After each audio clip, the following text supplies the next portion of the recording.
Pse u përmend Shqipëria në sinjalin e alarmit nga Amerika, nga përplasja me Iranin të rreziku asimetrik, çfarë nënkupton realisht paralajmërimi për shqiptarët?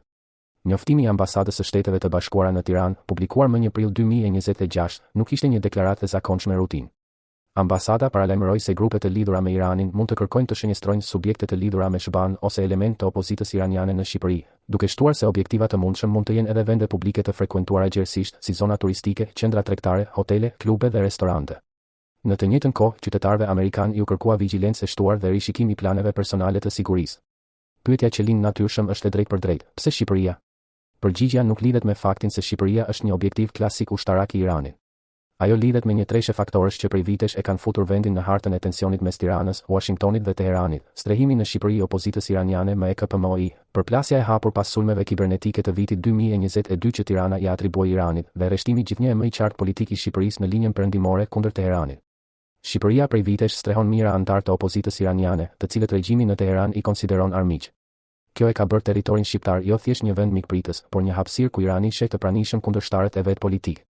Reuters ka raportuar më parë se Shqipëria ka dëbuar diplomat iranian dhe se prania e këtij grupi opozitar ka qenë një burim i vazhdueshëm tensioni mes dy vendeve.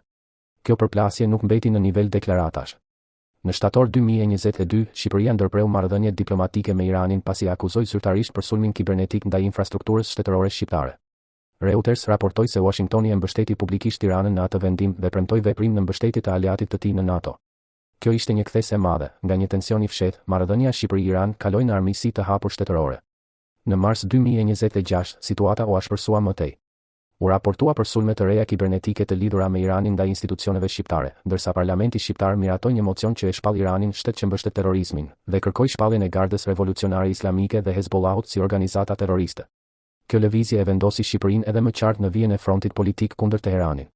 Pra, Shqipëria nuk përmendet sot sepse është papritur bërë teatër lufte në kuptimin klasik.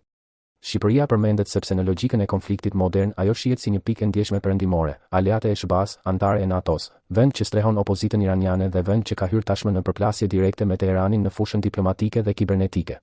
Po pse ambasada amerikane dha alarm për qytetarët e saj? Sepse kjo është pikërisht mënyra si funksionon siguria diplomatike amerikane. Kur ka informacion, indicie apo rritje rreziku, qytetarët paralajmërohen edhe nëse nuk ka prova publike për një sulm të menjëhershëm. Vetë teksti i alarmit nuk thot se ka një sulm të konfirmuar apo iminent, ai thot se grupet të lidhura me Iranin mund të kërkojnë të godasin objektiva amerikane, opozitën iraniane apo vende publike të frekuentuara nga amerikan. Pra, kemi të bëjmë me një alarm parandalues, jo me shpallje të një sulmi të sigurt. Kjo është edhe arsyeja pse autoritetet shqiptare kanë mbajtur një gjuhë më të kujdesshme. Raportimet e ditëve të fundit citojnë struktura shqiptare të sigurisë që thonë se janë në gatishmëri të shtuar, por se nuk ka prova për një kërcënim specifik ose të menjëhershëm. Pra, mesazhi institucional është i dyfisht, rreziku merret seriozisht, por nuk ka arsye për panik publik. Kjo na çon te pyetja më e ndjeshme: çfarë i pret shqiptarët? Së pari, duhet thënë qartë se shqiptarët nuk duken të jenë objektivi kryesor i këtij sinjali. Objektivi i përmendur është i lidhur me interesat amerikane dhe me opozitën iraniane në Shqipëri. Por kjo nuk do të thotë se qytetarët shqiptar janë automatikisht jashtë rrezikut. Nëse një paralajmërim përfshin zona publike si hotele, qendra tregtare apo vende turistike, atëherë rreziku i mundshëm bëhet indirekt edhe për publikun vendas, jo sepse po shënjestrohet si komb, por sepse mund të ndodhet në të njëjtën hapësirë me objektivin. Së dyti, rreziku më realist për Shqipërinë mund të mos jetë domosdoshmërisht një sulm spektakolar fizik, por një goditje asimetrike, sulme kibernetike, tentativa sabotimi, kërcënime ndaj infrastrukturës digjitale, ose akte të kufizuara ndaj objektivave të veçantë. Reuters raportoi pak javë më parë se ndërmarrje greke po shtonin kontrollet kibernetike pikërisht për shkak të rritjes së rreziqeve të lidhura me luftën e Iranit, ndërsa në këtë kontekst u përmendën edhe sulmet e konfirmuara ndaj infrastrukturës shqiptare. Kjo e bën frontin kibernetik shumë më të besueshëm se sa skenaret e egzageruara për një luftë të drejtpërdrejtë në territor shqiptar. Së treti, shqiptarët duhet të kuptojnë se ky është një moment ku dobësia më e madhe e shtetit nuk do të ishte mungesa e armëve, por mungesa e transparencës, koordinimit dhe komunikimit publik. Në situata të tilla, paniku prodhohet po aq nga heshtja dhe mesazhet kontradiktore sa nga vetë kërcënimi. Kur një aliat strategjik si SBA jep një alarm publik dhe qeveria vendase jep një ton më qetësues, publiku mbetet mes dy skajeve, alarmit dhe mohimit. Aty lind mosbesimi. Pikërisht këtu duhet lexuar thelbi i çështjes. Shqipëria nuk është sot përballë një pushtimi iranian. Nuk ka të dhëna publike që flasin për këtë. Por Shqipëria është qartësisht në një zonë të ndjeshme të përplasjes hibride me Iranin për shkak të rolit të saj politik, diplomatik dhe strategjik. Kjo do të thotë se kërcënimi, nëse materializohet, ka më shumë gjasa të vijë në forma të tërthorta, selektive dhe të vështira për t'u parashikuar sesa në format e luftës tradicionale. Për publikun shqiptar, përfundimi më i ndershëm është ky. Nuk ka vend për histeri, por ka vend për seriozitet maksimal. Qytetarët nuk duhet të jetojnë me frikën se lufta po troket në derë, por as të mashtrohen me idenë se Shqipëria është jashtë radarit. Ajo është në radar.